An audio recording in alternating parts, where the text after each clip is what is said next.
पण आयुष्य वेगळ्याच दिशेने जायला निघालं होतं. एक आठवडा गेला, दुसरा आठवडा. बृजभान रोज नवे नवे बहाणे.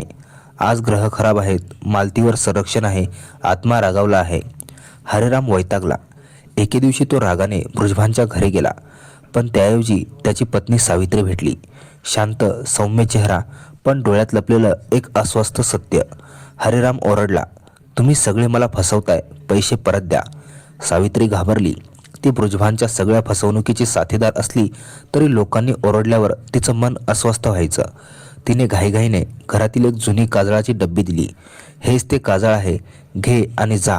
हरेरामने ती डबी उघडली. नेहमीसारखाच साधा काजळ. तो सावित्रीकडे पाहू लागला. क्षणभर दोघांमध्ये असा ताण निर्माण झाला की दोघेही बोलू शकले नाहीत.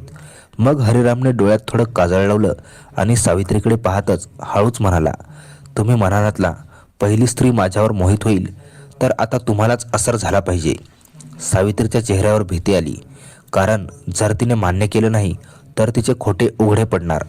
जर मान्य केले तर परिस्थिती वेगळीच दिशा घेणार. तिने थरथरत्या आवाजात मान हलवली. त्या क्षणी हरिरामच्या मनात एक नवा विचार जन्मला. सावित्रीच्या मनात मात्र भीतीची एक वेगळीच फांदी फुटली. त्या दिवसानंतर दोघांमधील भेटी वाढत गेल्या. सुरुवातीला भीती, नंतर सवय, सवयीतून एक गुप्त नातं. गावात वाऱ्यासारख्या अफवा पसरल्या. गावातील चर्चा बृजभानपर्यंत पोहोचायला वेळ लागला नाही. तो संतापला. सावित्रीला घरात ओढून मारलं. तिच्यावर अपमानाचा वर्षाव केला. हरिरामला धमकावलं, दोघांचे प्राण काढीन, माझ्या मंत्राने जाळून टाकीन.